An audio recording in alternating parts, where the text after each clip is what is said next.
Well, hello everybody, and it's good to see me. I'm glad you're here for this workshop. My name is Dean Fields. This is a Twitch live lyric critique and workshop through American Songwriter on their Twitch channel.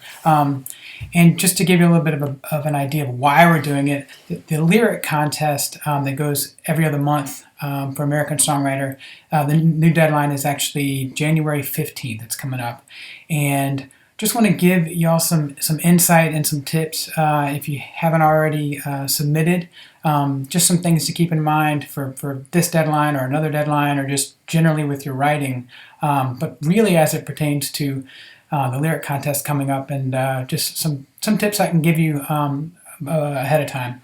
Also, a deal along the way too. You get 15% off if you submit before January 15th. So what is this lyric contest? I'll get this out of the way and let you know what in the world I'm talking about. Every other month, American Songwriter does a lyric contest that you can submit to, and the prizes are pretty sweet. A group of us and within some writers and some industry folks actually judge them. They had different judges every year. I've actually been one in the past. But yeah, you submit your lyrics and then they choose a winner every other month. And the prizes for that actually I have in front of me. So let me see what they are. The prizes for every other month for that you get a feature in the magazine, a songwriting development workshop. You get a Gibson G45 acoustic guitar. That's pretty cool. You get an AKG condenser microphone, a year of Songcraft Pro membership, and a year of Music Row Coach. All those are great, and that happens every other month.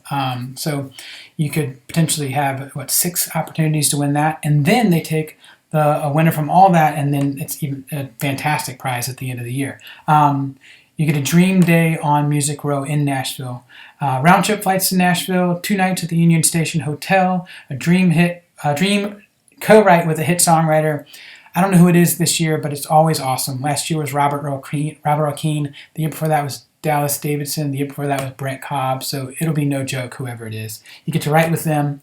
Then you do a full band recording session at Omni Sound Studios. Yeah, so basically a trip to Nashville to co-write with an awesome co-writer and to record it. It's pretty legit. Anyway, so all that to say that I'm really trying to help everyone to improve your submissions before you get them in on the 15th. Let me just give you a little bit of background of who I am. Who in the world is Dean Fields? This is me. This is Dean Fields. I'm a singer-songwriter. I've made 6 records. I've performed over 1,000 shows. Just to let you know my vibe, American Songwriter said that my new record, While the Baby Was Sleeping, sounds like James Taylor singing John Prine songs.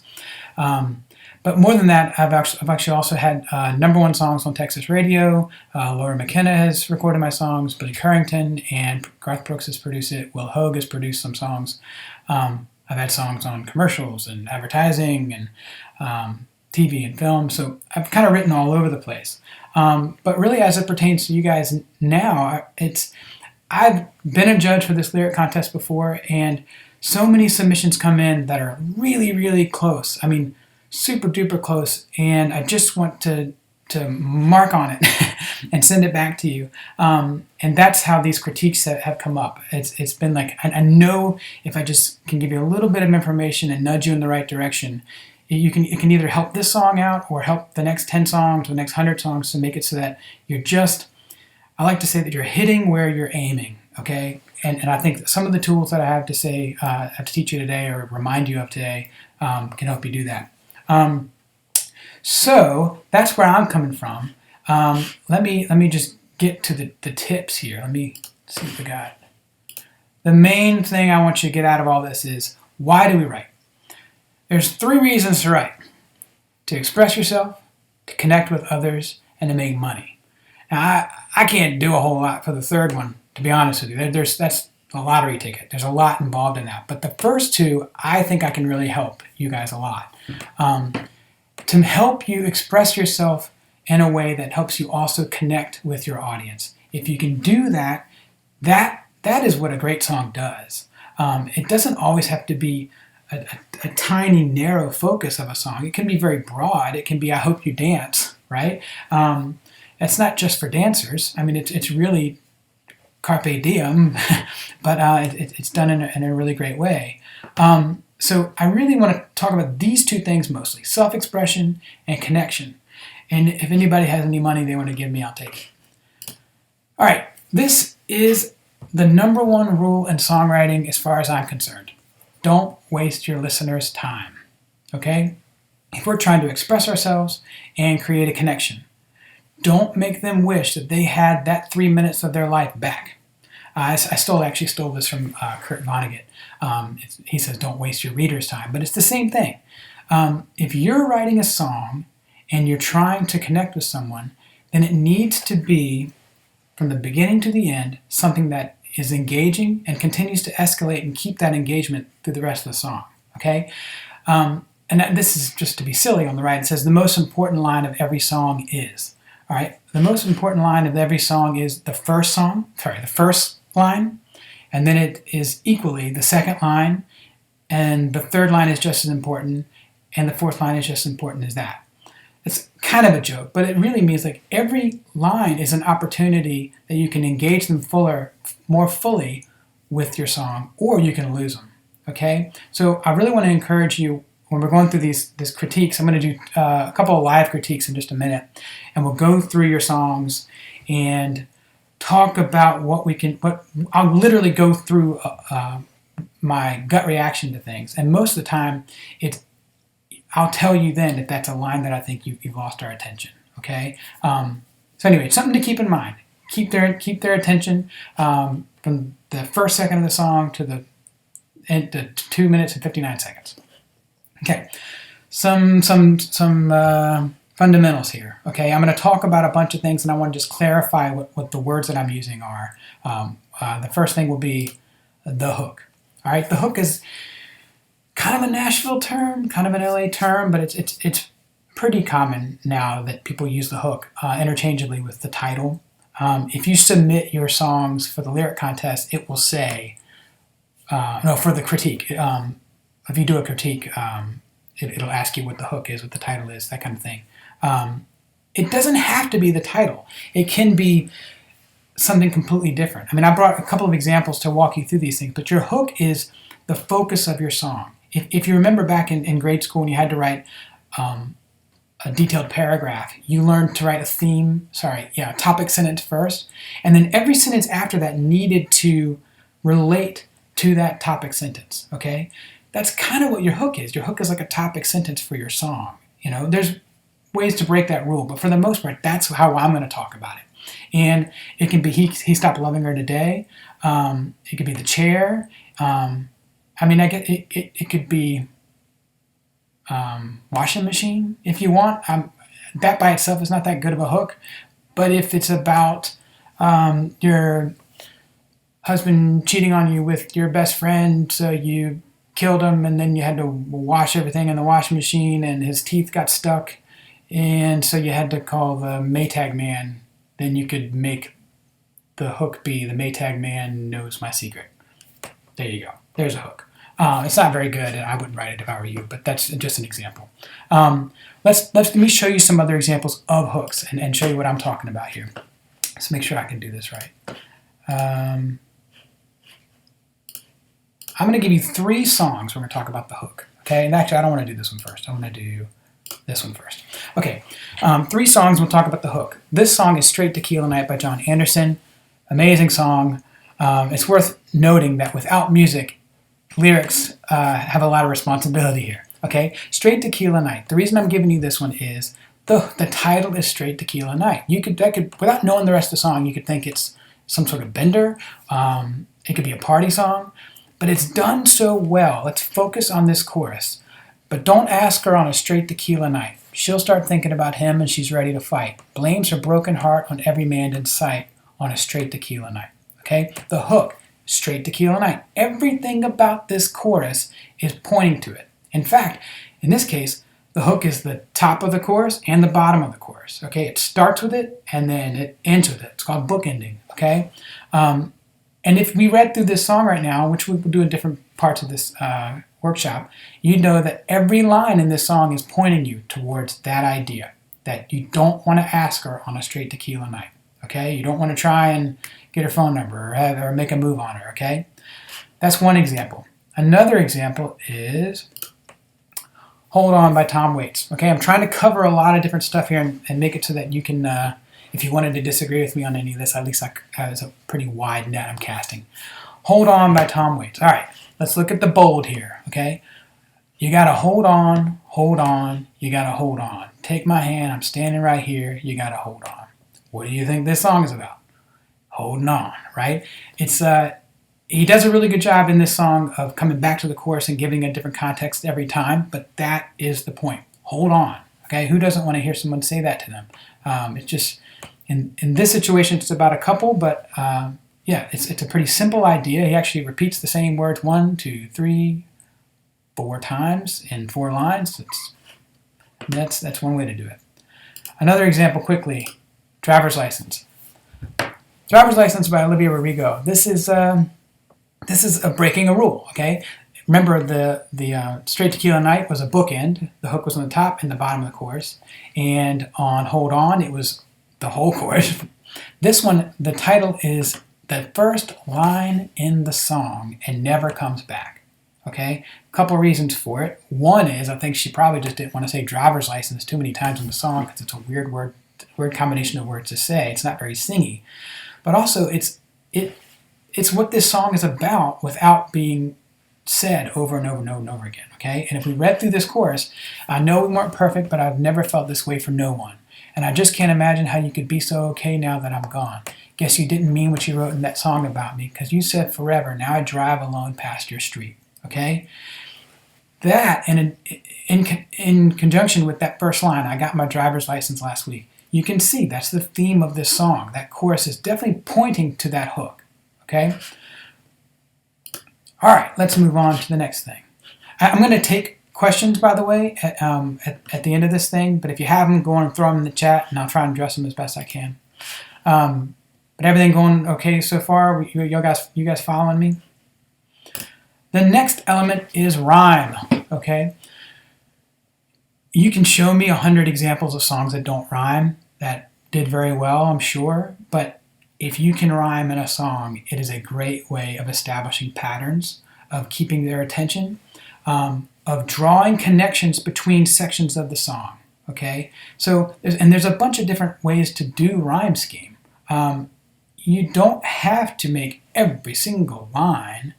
What's your question? Hold on. Is the hook the same? It's a good question.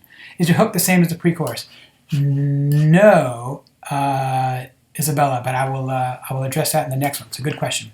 Rhyme is really important. People either are really into rhyming or try really hard not to rhyme, really, on tight rhymes. I will do it a million different ways. And I want to show you with the same songs I just showed you how you can rhyme efficiently and do what this says. Establish patterns, help draw connections for the listener, and make things generally more memorable. Okay? So let's go back to Straight Tequila Night. Where are you? There we are. Straight Tequila Night. All right. Let's go through the beginning of the song. If you really want to know, she comes here a lot. She just loves to hear the music and dance. K13 is her favorite song. If you play it, you might have a chance. All right, to be honest with you, the only thing that's rhyming here is dance and chance. I really think of this as being two really, really long lines. If you really want to know, she comes here a lot. She just loves to hear the music and dance. That's your rhyme.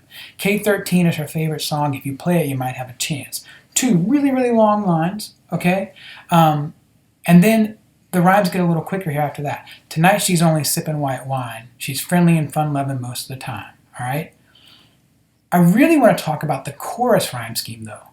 But don't ask her on a straight tequila night. She'll start thinking about him as she's ready to fight. Blames her broken heart on every man in sight on a straight tequila night. This is called, I'm going to bring up this up so I can actually write on it. This is called an A form, okay? Whenever you change the rhyme, you'd switch to a different letter. But in this case, this is an A form. Night, fight, sight, night. On a chorus, that can be really, really effective because it's constantly solidifying the connection between these 4 lines. I mean, it could have been a little different, but don't ask her on a straight tequila night. She'll start thinking about him and she's ready to brawl. Blames a broken heart on every man in sight on a straight tequila night. Suddenly the brawl just sticks out. It's like a big bump in the road that doesn't feel right, right? When it's night, fight, sight, night, you're cruising along and it feels great. It's a nice way of creating connections between lines. You don't always want to do an A form on a chorus, okay? But it can be super duper effective. Let's go to Hold On because that's kind of a funny one too. Now, I really want to talk about the weird thing about Hold On this chorus is that I can't really say where the real lines line up. But if you look at it, you got to hold on, you got to hold on. Take my hand, I'm standing right here, you got to hold on. So for the most part, it's really like having a kind of an internal thing happening here only to land back on A again, right? My point being, in this case, he's rhyming on with on. Hold on, and rhyming it again with hold on. If I were to write a book about what you should never ever do, I would say never rhyme the same word with another word if you can help it.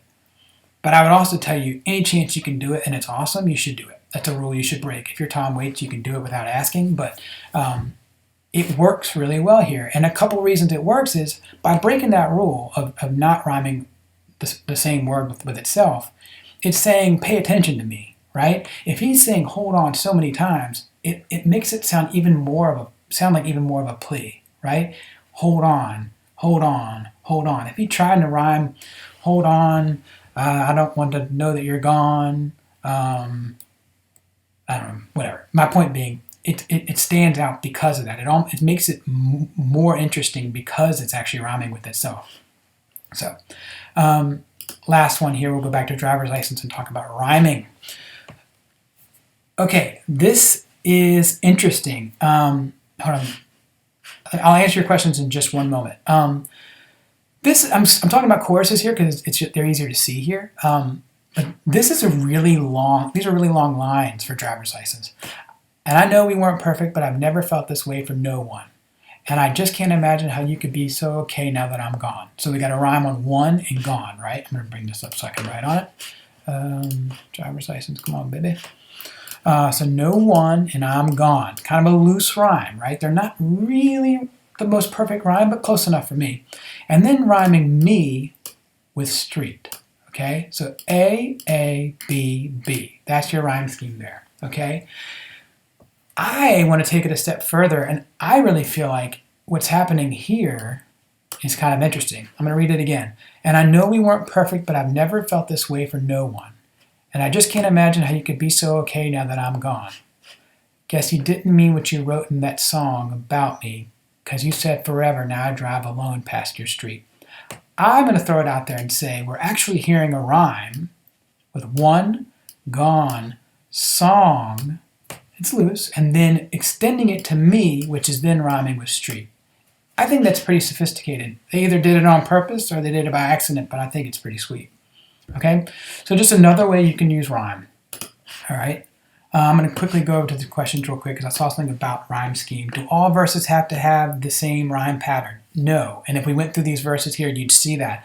You can do a number of things with verses, especially if you notice that Straight Tequila Night, they were longer lines. The rhyme was so far away from each other. They weren't stacked up on each other, really short lines. They were long lines that then had a rhyme after that. So you can do a lot of different things. There are many different rhyme schemes. I have a really cool book.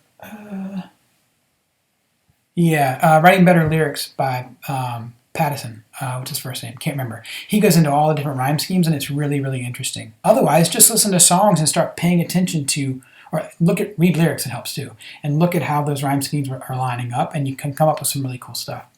All right, cool. I'm not gonna try and skip questions, but I'm gonna try and keep moving on. Okay, from the rhyme, we move on. Remember, if you stick around, we're gonna go over critiques of actual submissions of y'all's songs. So hang in there. The next element is story. I'm just giving you this because I talk about this a lot, especially when I'm giving critiques. Actually, hold on, I think I missed something. There we go. Story. People don't often remember that there's a journey from the beginning of a song to the end of the song, and people are expecting some type of story. It doesn't have to be, I put on there that every song tells a story. Some tell the story of a lifetime, some tell the story of a moment, okay?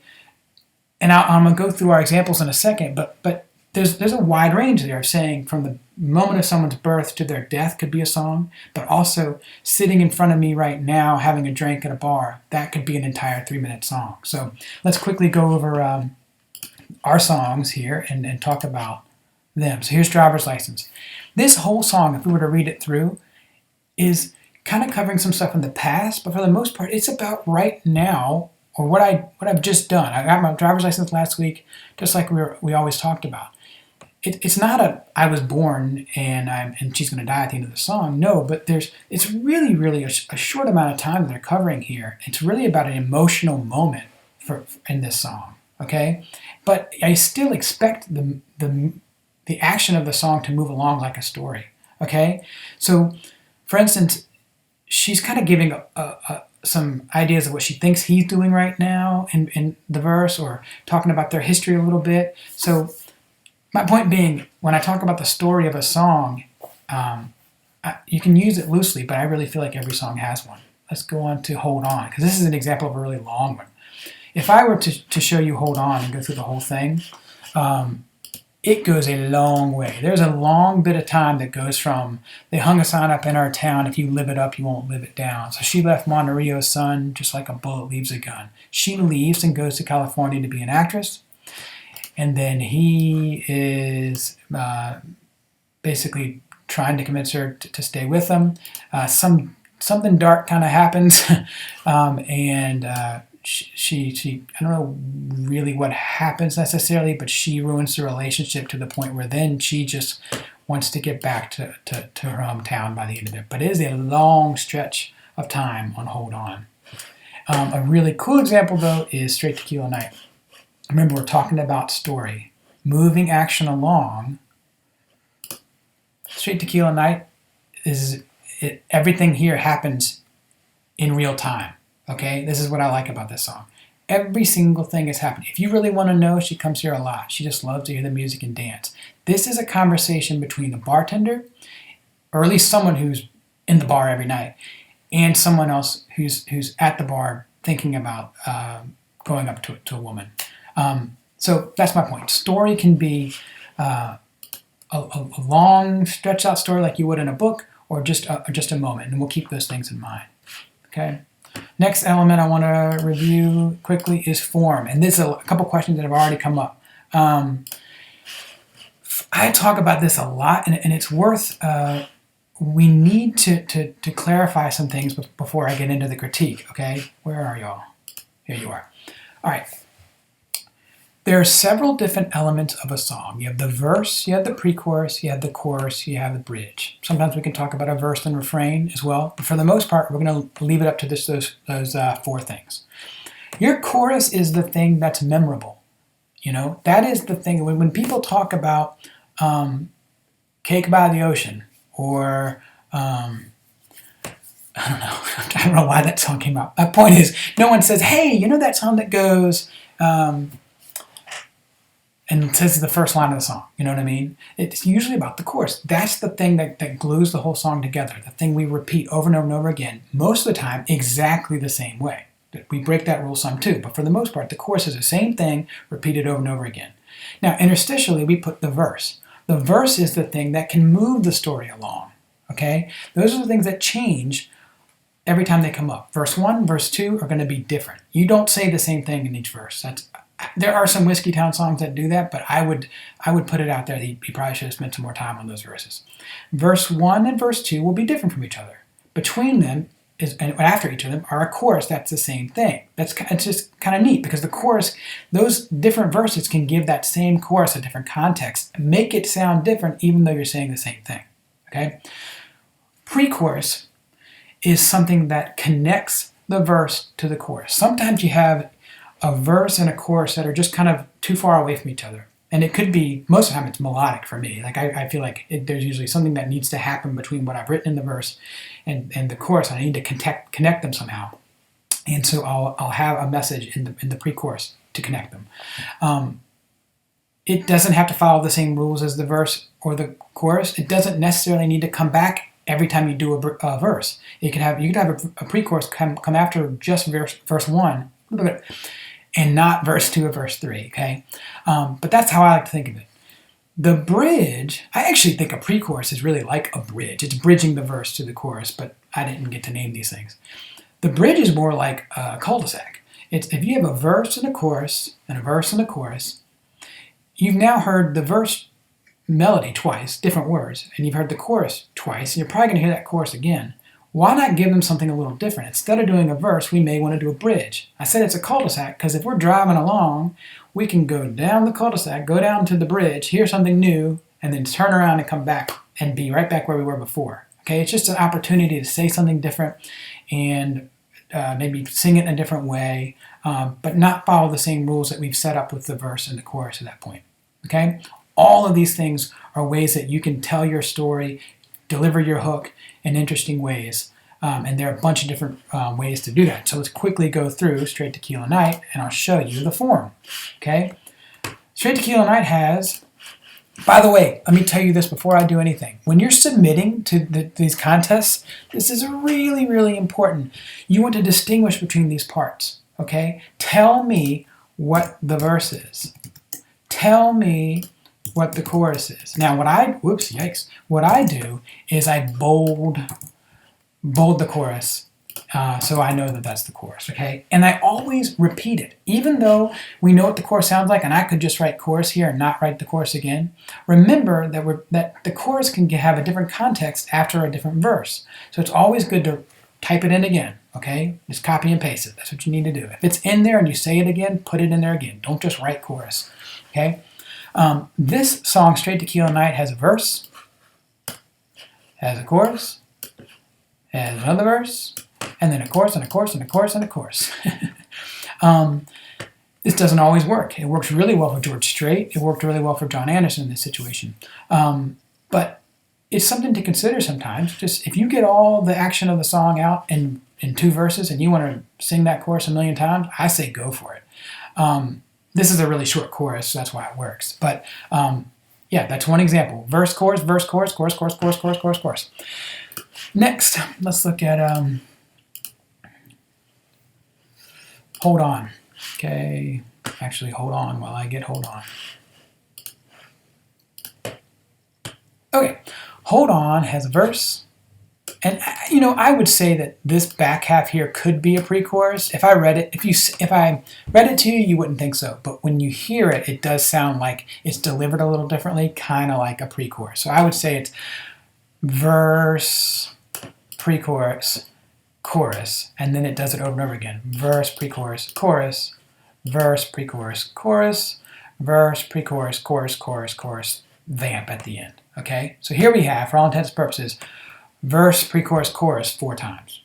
I also wouldn't suggest doing that if you're writing for the radio, but it works really well here. Why do I say not do it for the radio? It's hard to fit 4 verses, 4 pre-choruses, and 4 choruses in a song that's only 3 minutes long. You could have a radio edit and drop a verse or 2, but it's just something to consider. This is such a long story, and Tom Waits doesn't care. He knows this is going to be on a record, not on the radio anyway. He can stretch this out to be, to serve the story well. Okay? Let's do one more. I haven't done driver's license. Let's quickly do that one, and we'll move on. Driver's license. Okay. With driver's license, we got verse, chorus. Okay? Verse, chorus, verse, chorus, bridge. Do you see how I have italicized bridge? I do that as well when I'm writing lyrics out because your eyes can clearly see what these sections are. Okay? If when you're submitting lyrics they don't let you bold and italicize stuff, then just label them each time at the top. Verse, say verse here, say chorus, verse, chorus, bridge, like label them so that we know what's what, okay? But anyway, so we have verse, chorus, bridge, chorus. Now, why does that work and why is it cool? Well, by doing 2 verses, it lets you get a little more story out before you get to the chorus. She could have done another double verse here, but she didn't. And what that does, it's a cool tool to keep in the back of your mind. If you've established a pattern of saying, I'm going to do 2 verses and then a chorus, and then when you get to that next verse and you only do half of that, it throws you into the chorus and it feels unexpected. And it was unexpected that you arrived there, but it's familiar because you've already heard the chorus before. So it's kind of a neat trick. After you've gone through 2 verses at this point, plus another verse, and you've already sung 2 choruses, I understand now like why you would do a bridge instead of a verse, because we've already heard essentially 3 verses at this point. So let's hear something melodically a little different. Word-wise, this is a little different. So that's why I think the bridge is a really good thing here, and then go back to the chorus again. It's just good writing. This is just 3 different examples, and there's a million of them. And there's different songs that do the exact same patterns we just talked about, but always leave these as options. If you've got a verse, chorus, chorus, you might consider trimming a verse. You might consider turning one of those verses into a bridge and see what happens. But give yourself permission to do that. Next, let's see, where are we? After form. This is a quick thing I'm going to talk about, and this is actually my song I put on here, but stress syllable count I have to talk a lot about. And it's really difficult to make this clear when you're reading a lyric, because you can do so much within the melody to make things like this work. And the stress syllable count is just that boom, that the movement of the song. It's like when you're on a highway and it's like ba-boom, ba-boom, ba-boom, ba-boom. When you get to like the ridges of the concrete highway, I don't know, that's what I'm picturing. The stress syllable count can do that too. The same way that rhymes can create patterns and expectation, the stress syllable count can do that too. It's a way of organizing the way things fall so it feels familiar, so that it's just kind of easing your listener into this comfortable sort of pattern of syllables. So this is my song Armadillo, and the only reason I'm not using the other songs is that this is just easier. I know this song very well. This uses a 3-3-4-3 groove, meaning on the first line I've got these 3 stressed syllables. When the standing joke just stares. On the next one it's another 3 stressed syllables, making faces at the mirror. The next one is 4 stressed syllables. That's the underlined part. While your nose and ears count the years and you're stuck on what to wear.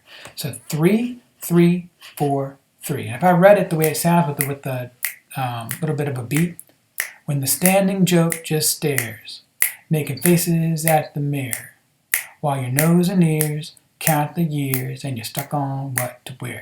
It's just that you start to understand that that's the pattern, okay? So if I were to screw with it and make something that didn't quite feel right, that's what the bottom part does, and it's just going to sound wacky. But when the standing joke just stares at you, making funny faces at you at the mirror, while your nose and your ears keep counting all the years and you can't decide what to wear. That's meant to sound ridiculous. But I did that because I want to show you that a little tweak of it can make it feel more like a groove, okay? So if I'm talking about stress syllable count here, that's what I'm talking about. It's difficult to show you, but when we start doing more in it, I may move some stuff around and when we do the critique, and that may help you. Hopefully that makes sense. Yeah, let me look quickly over at the questions for a second, make sure I didn't give anything wrong. Did you need the same number of feet count in the same line each verse?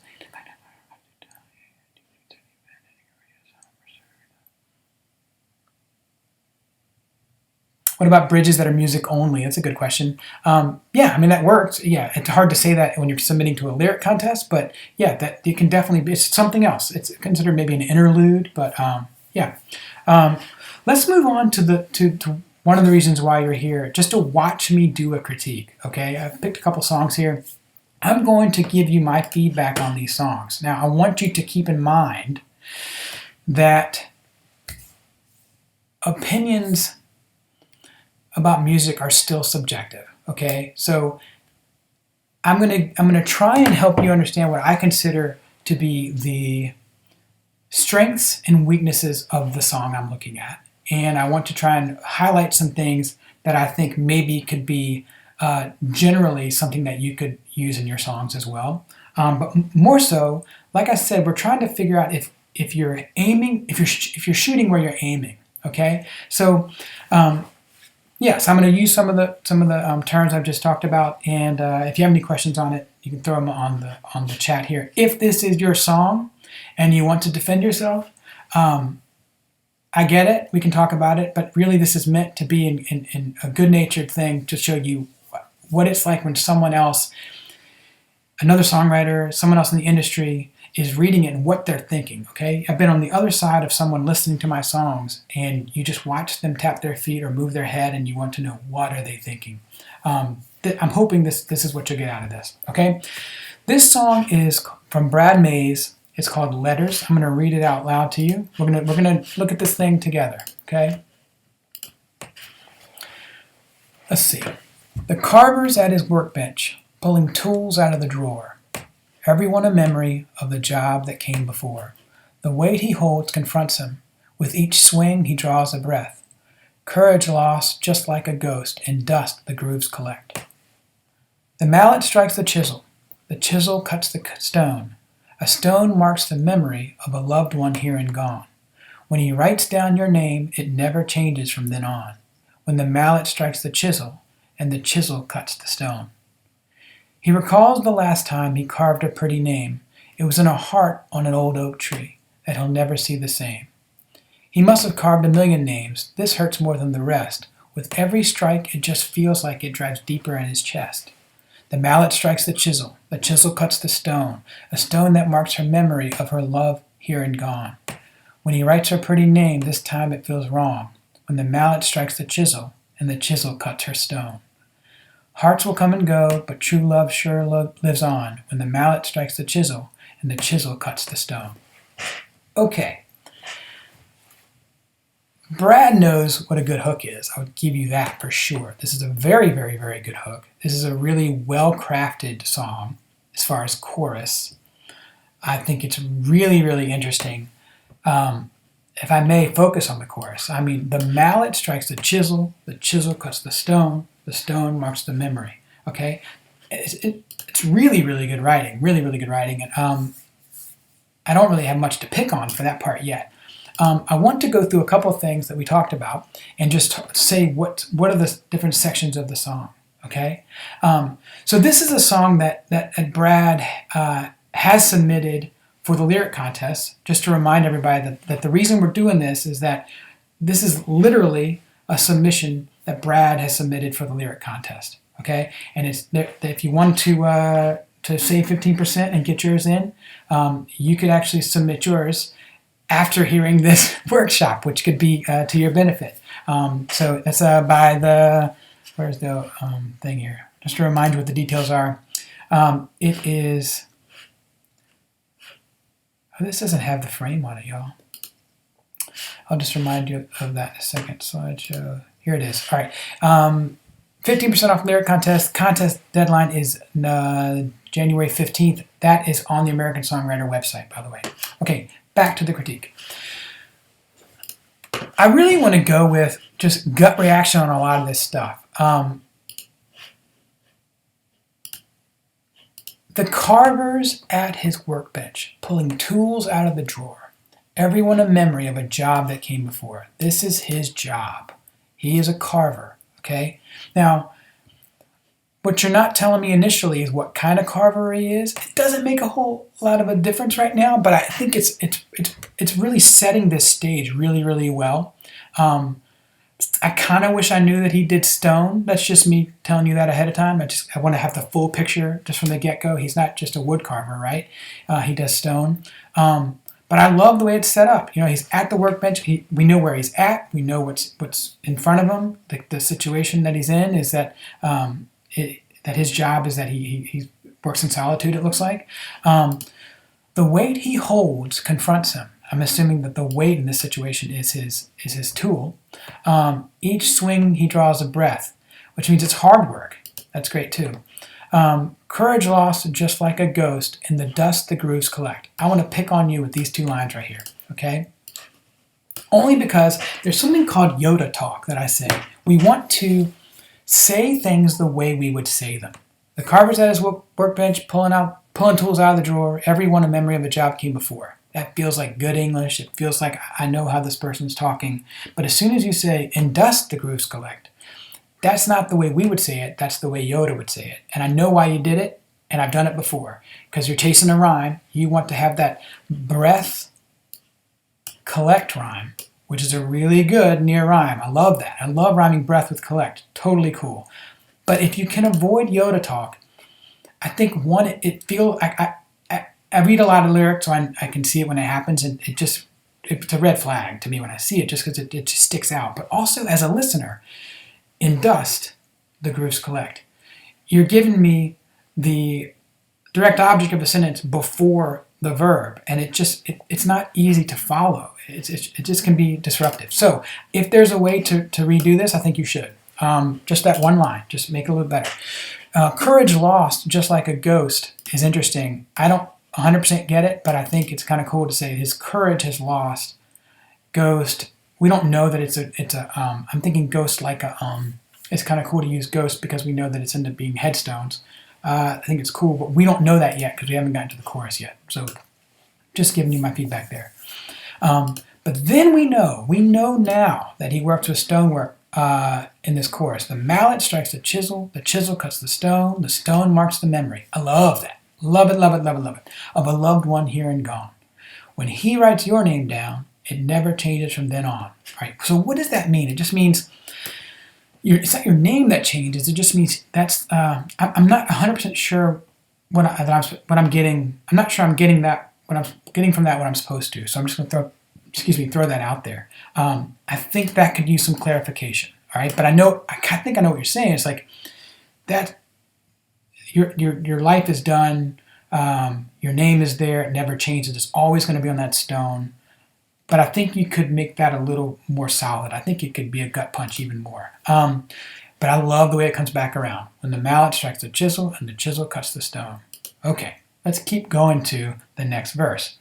He recalls the last time he carved her pretty name. Okay, now hold on. Who is she? Who is the she? All right, I'm not saying that in a distracting way. I'm saying it in a really cool way. Because now we've said, up to this point, we've said that he's getting down to do the work that he always does. And suddenly there's a her. And now we're going to figure out who the her is. It was in a heart on an old oak tree that he'll never see the same. I just love that. I love it that he's carved her name before. And now we know that he's carving it. It's someone he loved. And he's carving it again in a headstone. This is really, really good. He must have carved a million names. This hurts more than the rest. I wish there was a but here. A but. He must have carved a million names, but this one hurts more than the rest. Like this, I don't know. For some reason, I just think it needs something like that there. With every strike, it just feels like it drives deeper in his chest. Just is a funny word. Only use just if you absolutely have to. I have a running argument with a friend of mine on whether just is a word to be used. I usually say you can use it. I just said it right now. You say just a lot in conversation, but sometimes it's a word that you don't need, right? Watch this. He must have carved a million names, but this hurts more than the rest. With every strike, it feels like it drives deeper in his chest. See what I did? Now you have the strike and the like internally rhyming just by getting rid of just. With every strike, it feels like it drives deeper in his chest. Just something to keep in mind. Just may not always be something you need. If it's in there, always consider, do I need that? Nope. Okay, then we go back to the chorus. The mallet strikes the chisel cuts the stone, a stone that marks a memory of her love here and gone. All right, now, remember we said our chorus, by repeating our chorus, we have a different context now, okay? Because we know he's not just carving someone's name, he's carving a loved one's name, I guess it's his wife, or love interest in some way, into this thing. And so all that now feels different, especially since you said with every strike it feels like it drives deeper in his chest. The mallet strikes the chisel. I mean, it hurts more.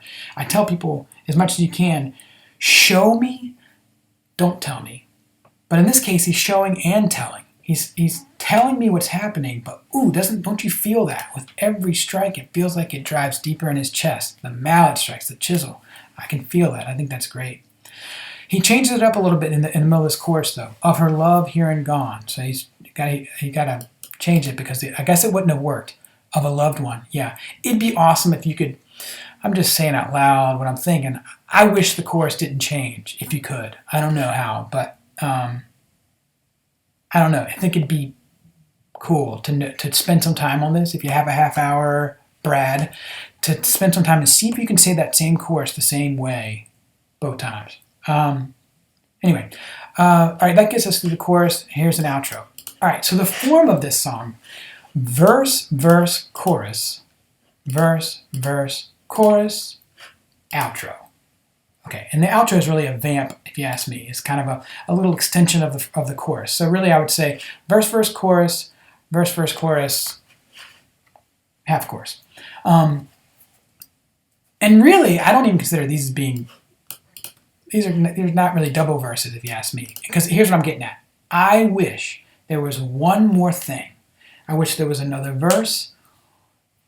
I wish there was another verse or a bridge. Just something else to give you an excuse to sing that chorus one more time. Give me that chorus one more time. It's really, really good.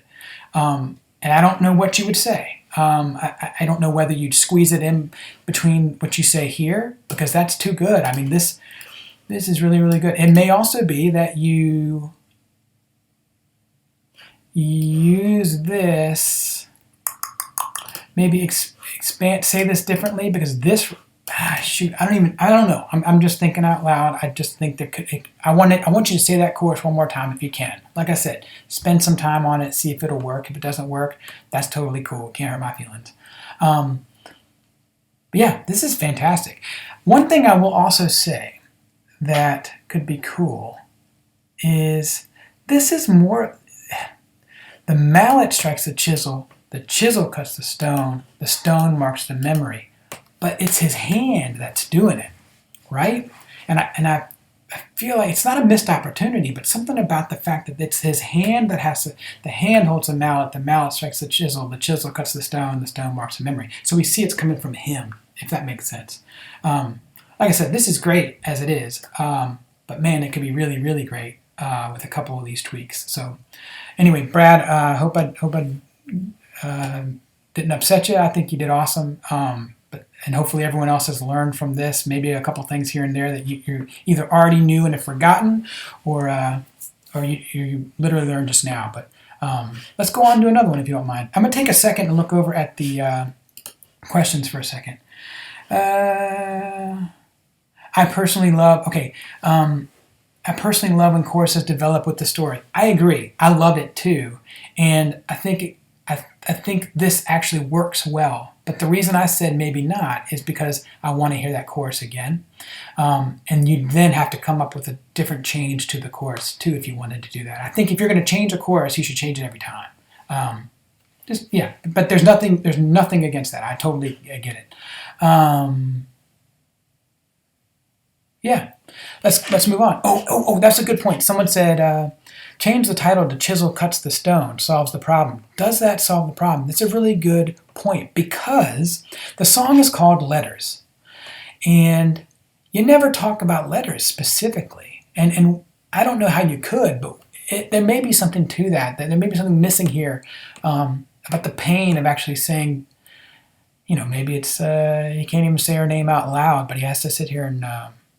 or stand here and write her name down on the stone. I don't know. I think there's some roads to go down with that could be really cool. But you're right. A better title right now, as far as just being able to remember it, would be Chisel Cuts the Stone, something like that, where it has to do with writing her name. I don't know, something to mess with. But I do think Letters is cool, but you don't really reference letters specifically anywhere in the song. Something to think about. Okay. Let's do another one. What I'm going to try and do at least two of them here, maybe a third, but I want to answer some questions. So let's do another one for sure. Is this still going well? Y'all digging this? Is that good? Is this working for you?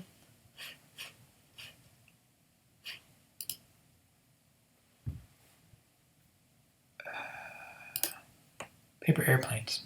Okay, can you see this one? Let me move my, whoops, yikes. Let me move my mug here because it's in the darn way.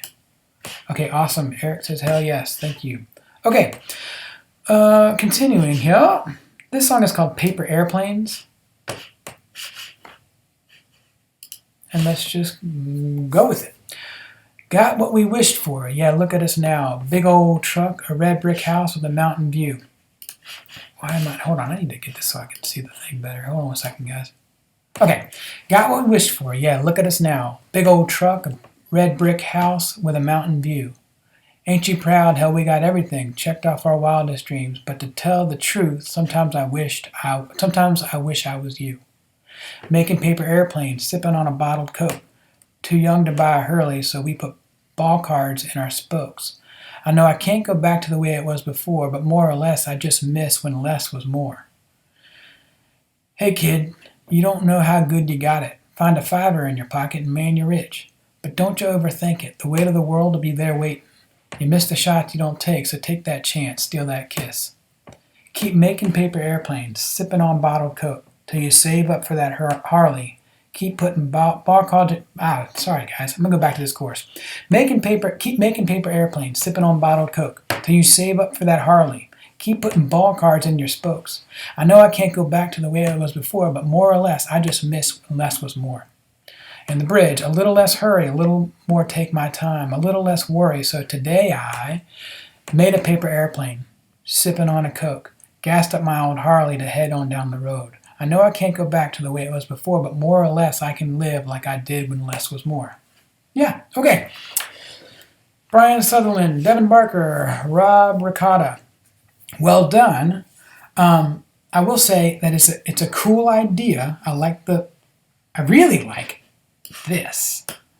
I just miss when less was more. Okay? I think that's cool. I think Paper Airplanes is not your title personally, but yeah, I do like Paper Airplanes. But to me, Paper Airplanes, well, maybe. Paper Airplanes doesn't say less is more, if you know what I mean. That doesn't, to me, embody what this says. I just miss when less was more.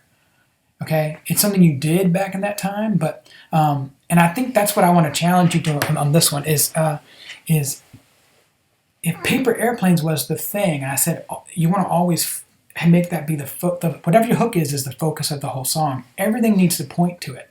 And I think you've done a pretty good job of that, but there are a couple moments where I think it loses it. And I feel like you could do it with something that, just think about the things that were when less was more, and try and come up with concrete examples of those things. I'm speaking a little out into the ether right here, but hopefully that makes sense. Because I can picture this. This is a picture of being younger. And I think you nailed that. I definitely am picturing a younger person. So something to play with. This works, but man, what if Paper Airplanes was something that literally was less was more, if that makes sense? Let's continue with this though, okay? Because I think I want to talk about rhyme scheme for a second. I'm going to give you a big thumbs up on labeling the sections of the song. Verse 1, chorus, verse, chorus, bridge, chorus. Form is great. I think you did a tried and true form here, and it works really well for you. The thing that I think I want to make a little time for here is the rhyme. I can't completely lock in on the rhyme, and it may be that it's not typed out in a way that's could serve it best, but got what I wished for, yeah, look at us now.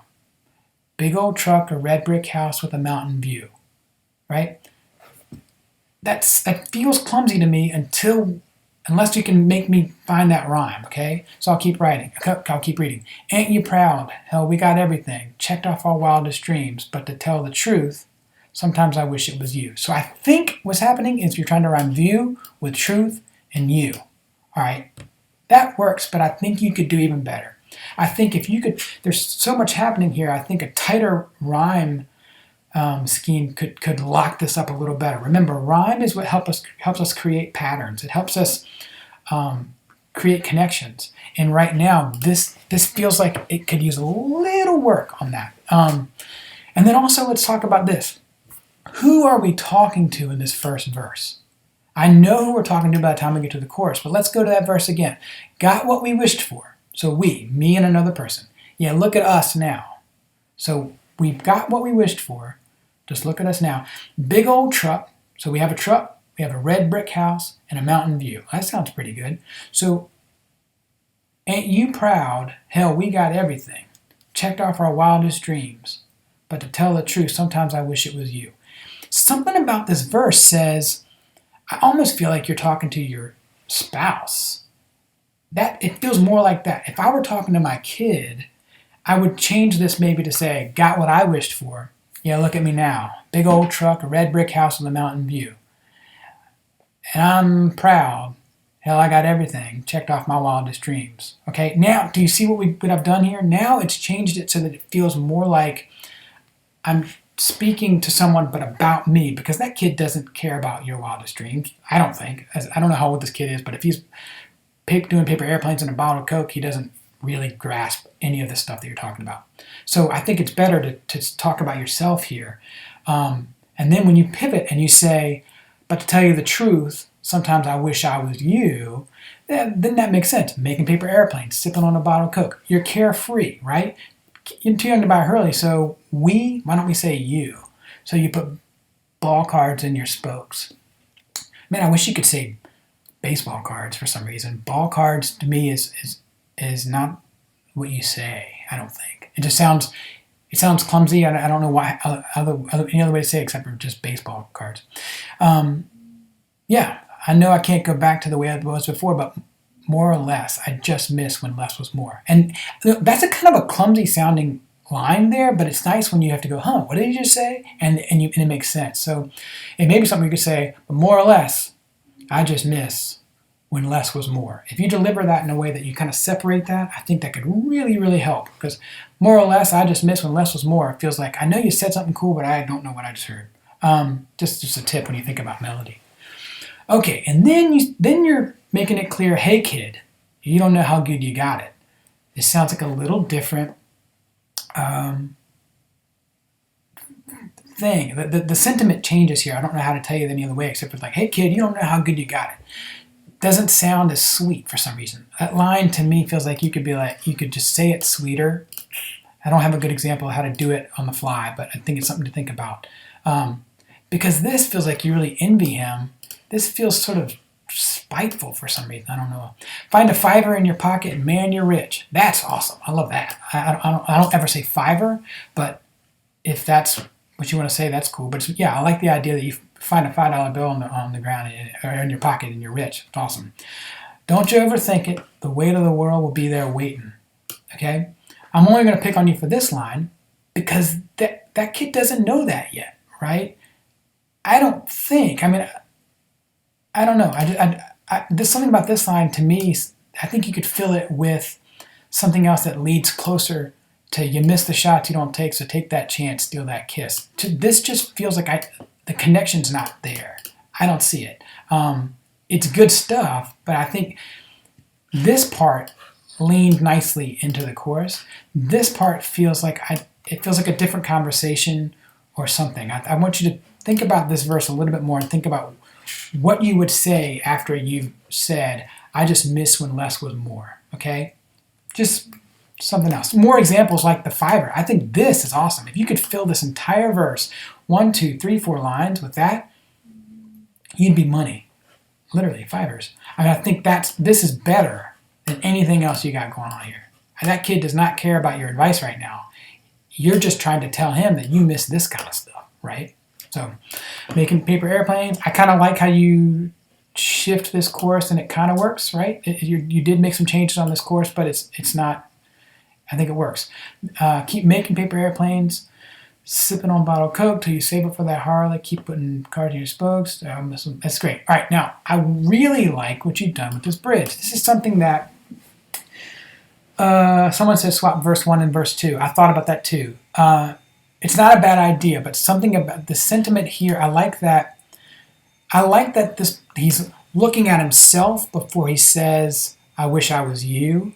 But it could be cool. I mean, let's think about that for a second. If he said, man, you find a $5 bill in your pocket and you're rich, and you're just making paper airplanes, sipping on Coke.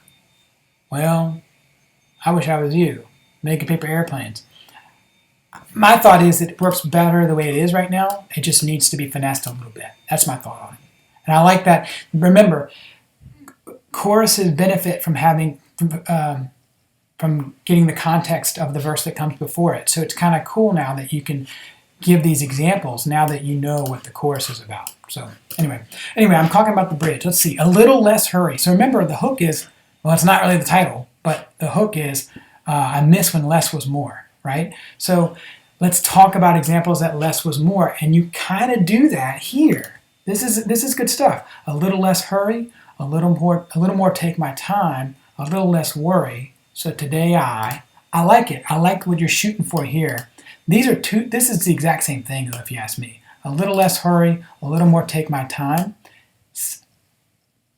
I don't know. I can get behind it. A little less hurry, a little more take my time, a little less worry. So today I just wonder if there's more stuff. I wouldn't mind, bridges to me don't need to be super duper long, but I wonder if you could stack a little bit more in here. This is your one chance to make a really good argument for less was more. See what you can come up with, because that bridge could really do it. Less this, more this, less this, more that. I guarantee you can come up with a bunch of stuff. And then back to the chorus. So yeah, my biggest thing with this one is that rhyme scheme. I want this thing to be a little clearer. Actually, I'll say rhyme scheme and I'll say stress syllable count. Both of these things. Because I don't feel like there's a clear bounce on what we're doing here. My guess is you guys, Brian, Devin, and Rob, have a melody in mind and you've written it to that melody, and it probably makes a little more sense if you can hear it, which is a legit thing. I get it. But I bet you if you locked it in and it looked good on paper, it would only help the melody too. So hopefully that helps you there. Remember, I'm just going through these critiques. This is just like what you would do. You just submit these things to the lyric contest. What I'm doing here is a critique, which I do for American Songwriter. There's another thing you can do where you can submit your songs for critique, and I do them privately, but this is me doing it live in front of you. So let's go to another one. And then I'm going to do your questions, okay? Let's do one more critique or feedback on the song, and then I'll just open it up for questions, and we'll talk until my son wakes up from his nap. Okay, where are we at here? One more. His world is getting smaller. Okay, what were you saying? To break up the line on the page to help. Sorry, I got a question about the last song, so I want to touch on it. On the hook, were you saying to break up the line on the page to help? Break the line on the page? Not necessarily, but just saying, you mean when I was talking about this? Let me go back so everybody can see it. I was talking about this. But more or less, I just miss when less was more. I think that's what you're talking about. But more or less, I just miss when less was more. I can tell it's smart, and I think it's cool, but I just was warning you that when I write songs like this, the cool thing gets messed up because you spit it out in a melody that's too fast. If you could stretch it out and be, but more or less, I just miss when less was more. You'd have an interesting rhyme thing because less and miss kind of rhyme, right? So you'd have this airplanes, Coke, Harley, spokes. I can't go back to the way it was before, but more or less, I just miss when less was more. So you still have your rhyme scheme there, and it's pretty tight, but the delivery makes it a little easier to understand, especially the first time you hear it. So that's that. All right, let's go on to this last critique, and then we'll open up for some questions. I hope you all are having a good time. It's so strange to not be able to hear someone talking back, but I'm having a good time, so I hope you all are. His world is getting smaller. Okay, his world is getting smaller. There's your hook, right? There's your title. Let's read. He wakes to the 10 by 12. That's now his universe. Says good morning to her picture, for better or for worse. Pushes eggs around his plate. No appetite anymore, but he'd give a year to drink. I just had a thought, y'all. I'll keep going. All right, he wakes to the 10 by 12. That's now his universe. Says good morning to her picture, for better or for worse. Pushes eggs around his plate. No appetite anymore, but he'd give a year to drive once to the store. His world is getting smaller, closing in like the years. Won't be a trace left to follow when he disappears. Checkers in the game room, perhaps a hand of gin, insulted by his walker. Most days he just stays in. Life whittled friend by friend, a tree stripped off its limbs. Never thought she'd go first, their circle down to him. His world is getting smaller, closing in like the years. Won't be a trace left to follow when he disappears. Once the world was his oyster, large and love and luck. Like a kid in a toy store, he couldn't get enough. Dancing and drinking and shooting the moon, didn't notice it start shrinking like a dime store balloon. His daughter drops by for minutes, once a week at best. More a visual than a visit, every word he says a test. Memory is his only pleasure, but they're slipping from view, lost like unmapped treasures, his past growing smaller too. His world is getting smaller, closing in like the years. Won't be a trace left to follow when he disappears. This is good stuff, Randall. Randall? Yeah, this is good. I mean, I think I have a bunch of thoughts about this. And the first thing I'm going to say is, remember, we're trying to have a self-expression, express ourselves, but also connect. Okay? And I'm going to throw something to you that I want you to always keep in the back of your mind when you're writing. And that is this the right point of view? Okay? Third person, you're zoomed out of this thing. And especially if you're omniscient third person, meaning you know exactly what the story is, and you're just relaying the story like you've been out, a bug on the wall. What if we changed all these pronouns and changed it to I wake to the 10 by 12. That's my universe. Say good morning to her picture for better or for worse. Push eggs around my plate, no appetite anymore, but I'd give a year to drive once to the store. My world is getting smaller, closing in like the years.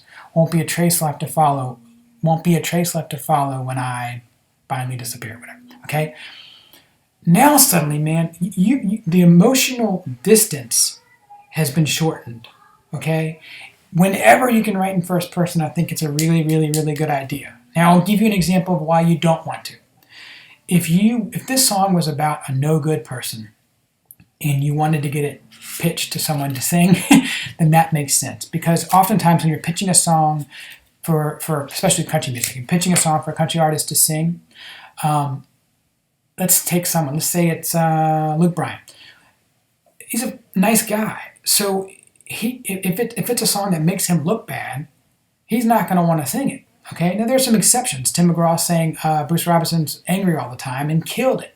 That song's not even a great example because he doesn't look bad in that song. It's a dicey subject and it doesn't look like a hero. Anyway, in those situations where it may be that the subject matter and the events that have happened have been something that won't make the singer look like they're the best person in the world, it may be good to be third person then. In this situation, though, I think this just cuts to the bone if it's first person. So I want to keep that in the back of your mind. Always say, is this the right perspective? Okay. The other thing I'm going to say is he wakes to the 10 by 12. I know what that means, but I didn't know it the first time I read it. And I'd almost rather you say nursing home. I don't even care how you say it. Just do something that lets me know that that's where we are. Because the 10 by 12 doesn't tell me that. The 10 by 12 could have been a prison cell. I don't know. Never been to prison, but I think 10 by 12 sounds pretty lousy for a cell. That's now his universe. Okay, now it's starting to make a little more sense when we start getting the good morning to a picture for better for worse. The more we get down, I start to figure it out. But I wish you could put me, remember I said, show me, don't tell me. Show me I'm in that room, but don't make any questions about it. I need to know I'm in a nursing home at the beginning of this song, okay? Remember, first line of the song is the most important, and then the second, and then the third. So nail that first. Okay, I'm going to keep going here. I love that you're saying for better or for worse because you're saying her picture, that's his wife. And it's a cool way of saying it. I really like that. Pushes eggs around his plate, no appetite anymore, but he'd give a year to drive once to the store. And now we're realizing that I feel like it's a cool idea to say I don't have many years left, but I'd give one of them just to be able to do something normal that I used to do when I was younger. All right, let's really focus in on this chorus. His world is getting smaller, closing in like the years. Won't be a trace left to follow when he disappears. All right, I love the idea that his world is getting smaller. What if the responsibility of every part of every single verse is to point to that. Okay? This kind of does it, and I know why you've done it now, because you're saying 10 by 12. But what if you told me he lived in a 2,000 square foot house and now he's in a 10 by 12 room? Making those connections, to me, helps your hook a lot more. Okay? His world is getting smaller. I want to feel that the whole time. I want to feel his world getting smaller. And there's some good examples here, but I wish it was the whole time. Even this pushing around the plate thing, I think I get why you said that, and it does help describe the situation, but it doesn't help the hook. So something to consider.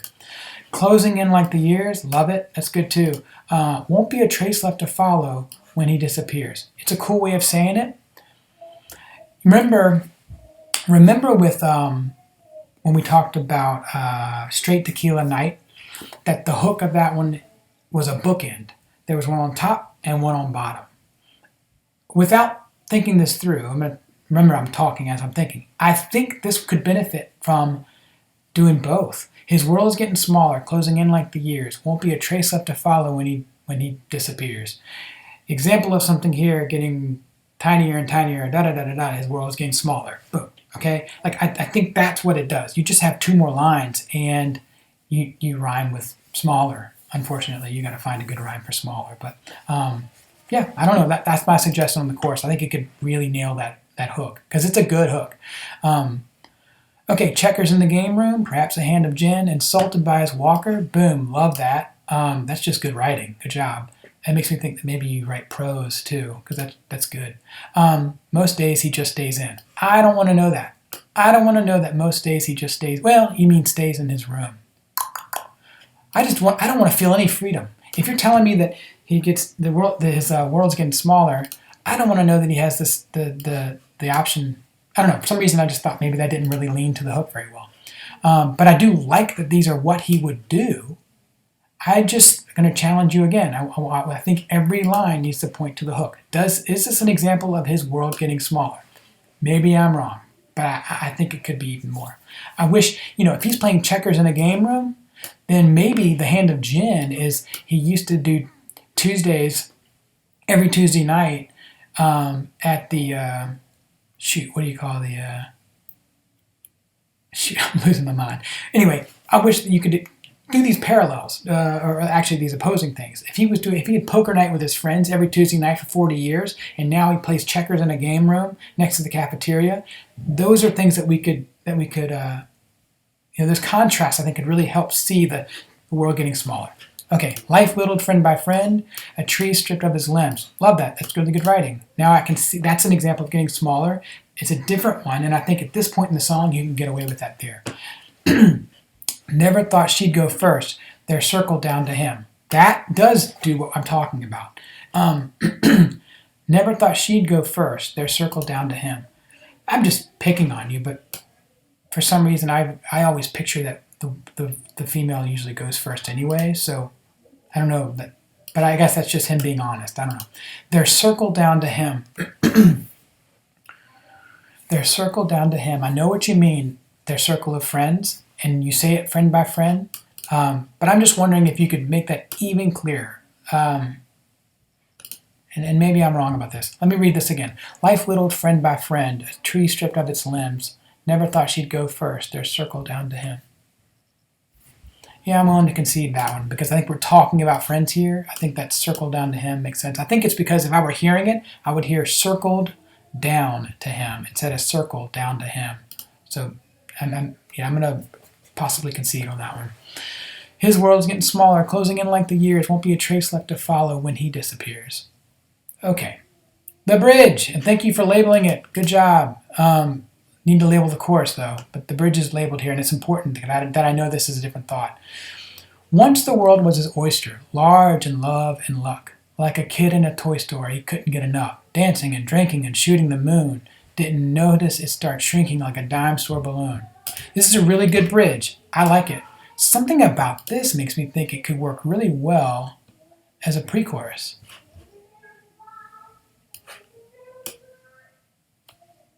My son is singing Britney Spears downstairs. I'm sorry.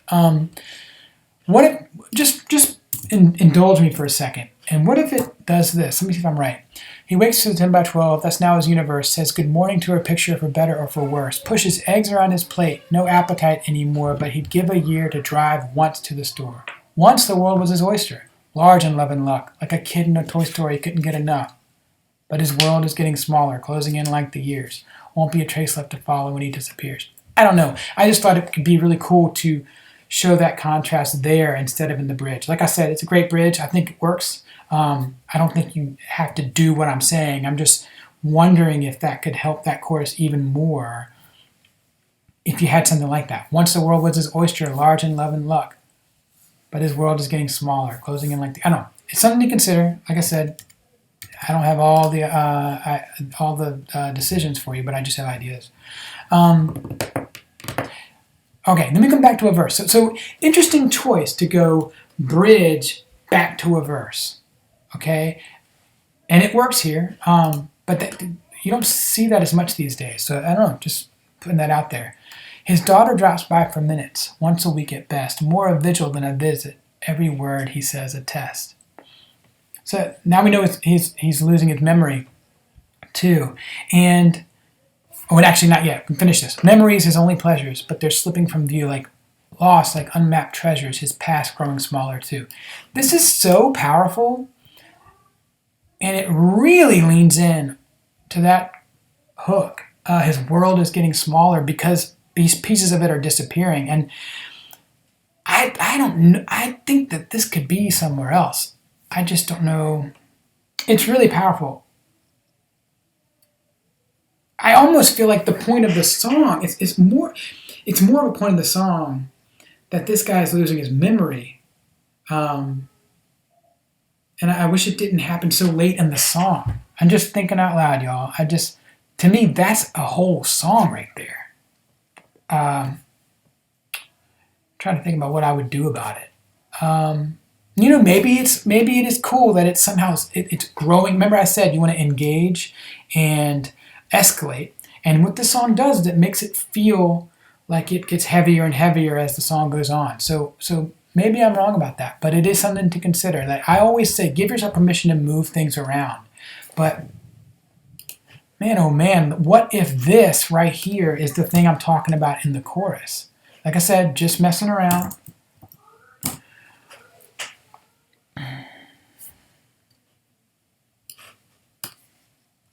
I don't know, guys. This is clumsy right now, but just in thought. His world is getting smaller, closing in like the years. Won't be a trace left to follow when he disappears. Memories his only pleasures, but they're slipping from view, like lost, like unmapped treasures. His past growing smaller too. That doesn't really work right there. But man, okay, what if it's this? I don't know. We're playing. It's a puzzle, y'all. But it could be cool. At least, hopefully you see what I'm trying to do here. I just think that this is important, and I wish I knew this the whole time, It's because of the rhyme you can't do this, but man, what if, maybe it's this.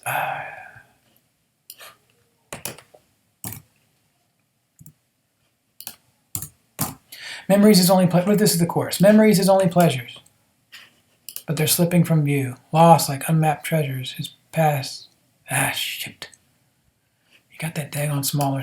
Well, as you can see, this is what it's like to write with Dean Fields. This is what I do. I just move stuff around and paint myself in corners until I get it the way I want. So anyway, hopefully I'm giving you at least something to roll with for this one. My critique on this is that it's really, really, really good. It's a really, really, really good hook. It's really well done. I just want to challenge you to make every line point to that hook even more. I think that makes it just undeniable. Okay, Randall, it's really, really good. Okay, here's what I want to do now. I'm going to try and move this to the chat, and let's just let's go back to this slideshow and lay it on me. If you've asked a question and I didn't answer it, that's you can go back to it. So let me see. Let me go put it on a screen. That's really good. Okay, any questions? Give them to me. Let me see if I got it.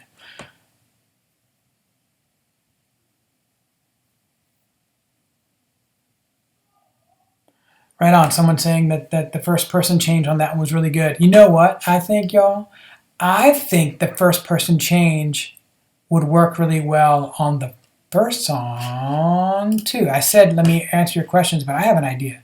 Not driver's license, what am I doing? Critique. Guys, I'm going to go back to, what song was that? What was the one we did a minute ago? Letters. Okay, hold on a second. What if we change the perspective on this one, y'all?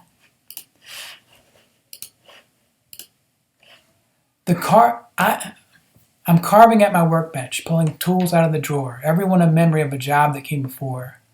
The weight I'm holding confronts me. With each swing I draw a breath. Courage lost like a ghost in dust the grooves collect. Remember, we've made some changes on this, but the mallet strikes the chisel cuts the stone, a stone that marks the memory of a loved one here and gone. When I write down your name, it never changed from then on. I don't know. So I recall the last time I carved her pretty name. It was in a heart on an old oak tree that I'll never see the same. You see what I'm saying? The emotional distance now is smaller, right? We're able to really feel this guy's pain because we've now switched out the point of view. Look, by doing that, I've had to change some things on the fly. So by doing that, sometimes it can be kind of clumsy and you got to kind of work through it. But I don't know. I think it might be worth it, Brad, if you wanted to consider that. I think it could be really cool. Okay, sorry, back to the questions. Let me go back to the slideshow, turn this monster off. There's my mug. All right, questions. Dean, in your opinion, what are some of the best pre-choruses to listen to? Oh, that's a funny one. I think about my favorites of everything, but favorite pre-choruses? I don't know. Usually you could always lean into, you could always suggest I Can't Make You Love Me for Anything. Like, that's always an answer. It's one of the best written songs ever. The pre on that I can't think of, but pre-choruses to me are not the memorable thing. That's the thing about a pre-chorus. I do them only out of necessity. Like I said, usually what happens for me is that I have something in the verse and I know where I'm going with the chorus and I got to get there, but I don't feel like spitting out another verse. Or melodically, I need to do something different. We call that a lift, where if melodically we're here, but we want to land here in the chorus, and we got to do this to get there, then we can use the pre-chorus to do that, okay? So I don't know. It caught me off guard, but I'll think about it. Sometimes it works out with one okay one song, but two good ones. Sometimes two okay songs, a better one. Or any hardcore red flags? Is there structure flaws like bridge after chorus? And ooh, Dan Jenkins coming with a great question. Okay, remember, this is for the lyric contest. So a lyric contest, there's no melody for us to go off of when we're looking at these things, And there's putting things in a pattern really help, not just with rhyme, but with form. So even though there may be a melodic reason why you would do something like that, I generally feel like a bridge does not belong in the beginning of a song. A bridge, when used well, the Beatles used to call it the middle eight, because you're going somewhere else. You've established what the verse sounds like, what the chorus sounds like, and you're saying, I'm going to go somewhere else for a little while and bring you back to the chorus, and it'll sound fresh again because you've now heard something else, okay? So, yeah, that's a big one. Form, you really have to think about what... It's not that you should always do a certain form. It's that you should use the best form to get your story out and to serve your hook. And if that is verse, chorus, bridge, chorus, done, okay, I'll get behind you if you can make a strong argument for that. The Chair by George Strait, Dean Dillon wrote it, but that's a good example. The form on that one's really funny. I embarrassed myself one time with one of my favorite co-writers, Michael White. We were talking and writing a song. We actually wrote a song of mine called Her and Hymns. And while we were doing it, I was nerding out about an Alan Jackson song that I love because the form is so strange. And he actually had written that song. Dancing All Around It is the name of the song. But that one is really weird if you can check that out. I think it goes verse... I'm wrong about this. I know I am. Verse, chorus, bridge, chorus, chorus. I feel like that's what it does. I may be wrong. But anyway. Okay, so yes. Form is very important. Interesting. On letters, I had originally written in first person. Okay, cool. All right, that's what. So we're saying in letters. The one I said that maybe you consider that doing first person. That's awesome. I like knowing that. I think you were right the first time. I'd be curious to know why you changed it. Sometimes the distance makes it haunting. He stopped loving her a day. Yes. But look, if you can turn, he's saying he stopped loving her today is a super dark song. Yes, it is. But look, it's not trying to be anything but dark. And like I said, well, it's a gut punch, and you don't want to just smack someone on the face with a loved one with dying, right? I mean, like that needs to hurt. It needs to be as powerful as it can possibly be. I mean, we don't want to kind of. He almost stopped loving her today. That's not a good song, right? So anyway.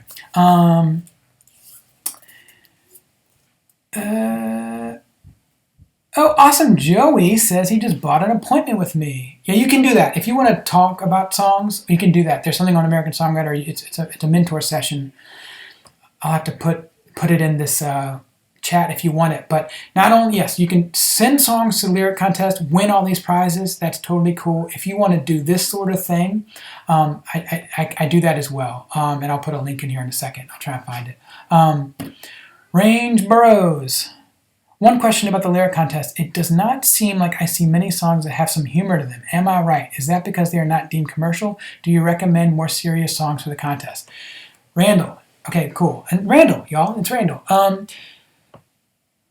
I personally love humorous songs. That Armadillo song that I showed y'all before is a humorous song. My next record is like 90% silly. So I love it. Sometimes people don't get it. It can come across as campy if you don't do it in a way that, I don't know. I say don't shy away from it. If you have an awesome, humorous song, put it out there, man. Don't mess around with Jim. Bad Leroy Brown.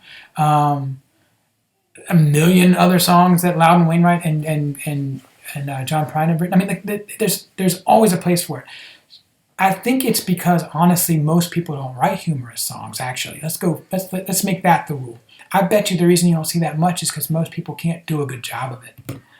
It's hard to do. It's hard to write something funny because now I've always said the hardest job in the world, other than being a surgeon, but let's just say in entertainment, is a stand-up comic.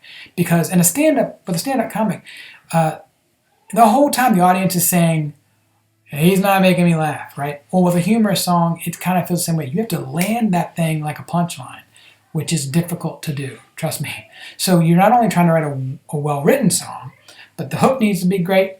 All the lines need to point to the hook. The form needs to be perfect. And now, guess what? That chorus needs to hit like a punchline at least 2 times, probably 3 times, right? So I say do it, and I say submit them until the cows come home, but that's probably why you're not seeing it as much.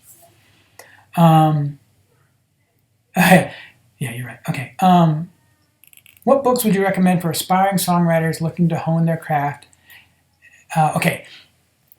I'm assuming, I should have said this before. Like, I applaud all of you for being here. If you knew who I was, if you don't know who I am, I think it's cool that you're just willing to help your craft and advance it and get better and better and better, because that is the ticket.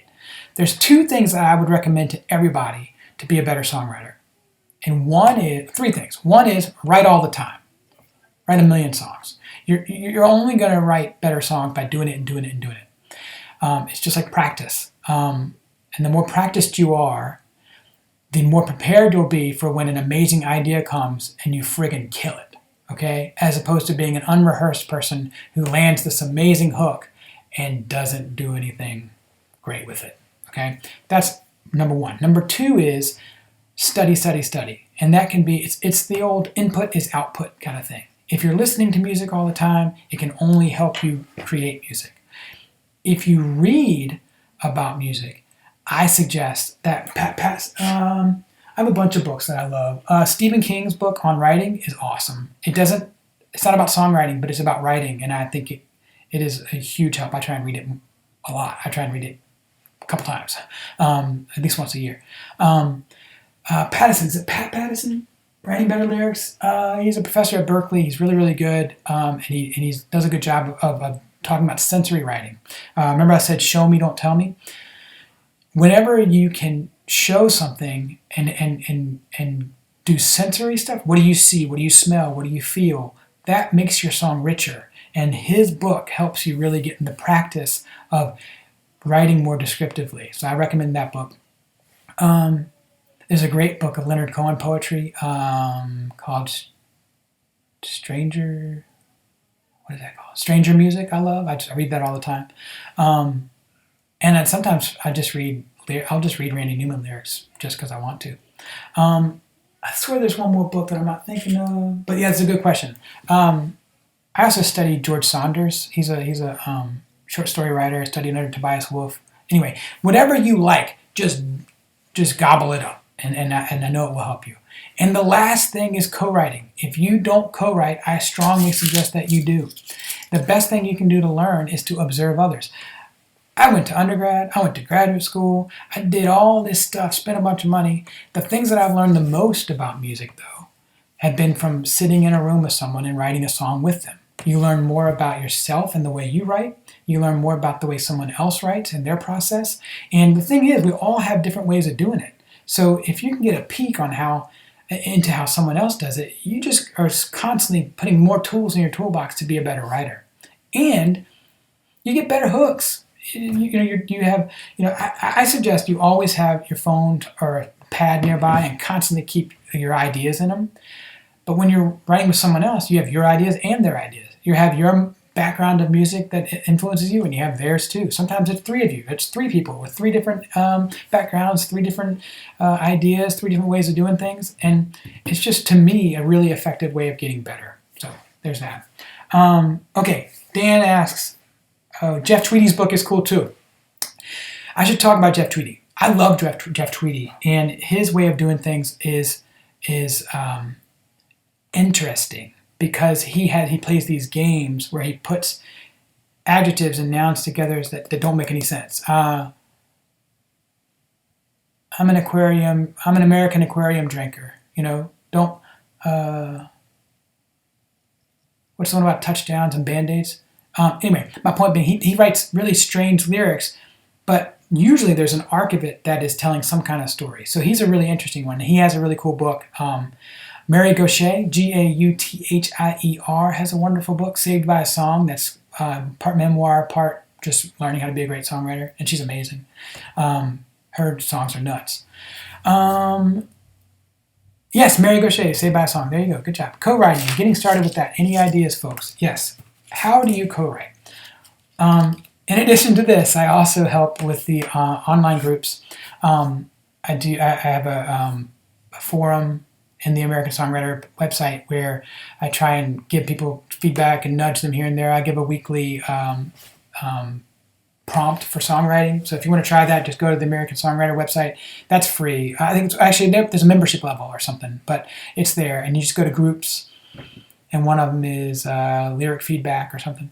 But there's another one about co-writing, and that one could be cool. If you go on that one and just put it out there and just say, I like to do this. If you can talk about your strengths, it helps someone realize that your strength may be their weakness. Talk about your interests. If you like to write for pop music, say it. Our Facebook page, Songwriter U, Facebook page, Songwriter U, has a lot of people putting content up and sharing stuff, and I've seen some people make connections that way.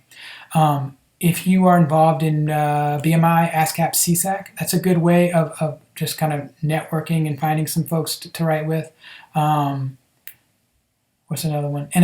NSAI, that's a cool network. Also, people that are co-writing.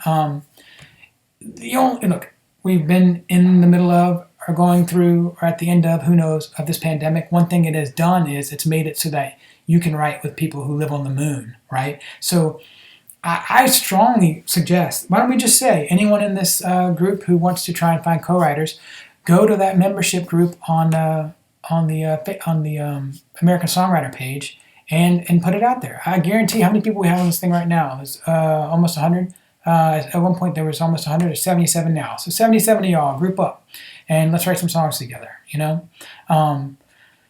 Let's see. Oh yeah, so I'm running out of time. I am gonna. If you have any questions, send them to me right here in the next couple of minutes because I'm gonna sign off. And but remember that this is your chance this week to submit to the lyric contest. Really cool prizes. There's a deal, 15% off. So you can, if you've already submitted one song, you can submit another and save 15%. Hopefully these things have helped you at least keep these things in the back of your mind when you write your next song. Otherwise, before you submit it, maybe go over it again, edit it, critique your own song, and see if you can get it a little bit closer to awesome before you send it in. Okay, awesome. Doug Dude said he just sent one in, so that's cool. Before we go, I'm going to go ahead and give you all that link to the American Songwriter group while I'm thinking about it. Because I think you might enjoy that. If y'all really are serious about co-writing, you can probably find each other there. Let me see. It's I'm at the American Songwriter thing, membership, member groups. Okay, AmericanSongwriter.com. Then go to membership, and then go down to member groups. And there's a bunch of them. Okay, and I'm gonna paste it here in the thing. Here you go. Continue to chat. I don't know what it's asking me to do, but there you go. I just sent it to you. That's the group. Go in that group. I think there's one called Find a Co-Writer or something like that. So, and I'll try and facilitate it as best I can, but really you should facilitate it yourself. Put yourself out there and just let people know you want to write songs. Any other questions before I sign out? Sign out, sign off, sign whatever. I really appreciate having you guys on here. I hope you've enjoyed it. This has been fun for me. Like I said, lyric contest. If you ever want to submit songs for a lyric critique, you can do that on the website. If you ever want to get a mentor session, we could do that. But really, I'm just hoping that I've helped you out here and give you some things to think about. And yeah, good luck to y'all. I really appreciate you taking the time. Yeah, all right, take care. I'm going to call that a night. Y'all take care.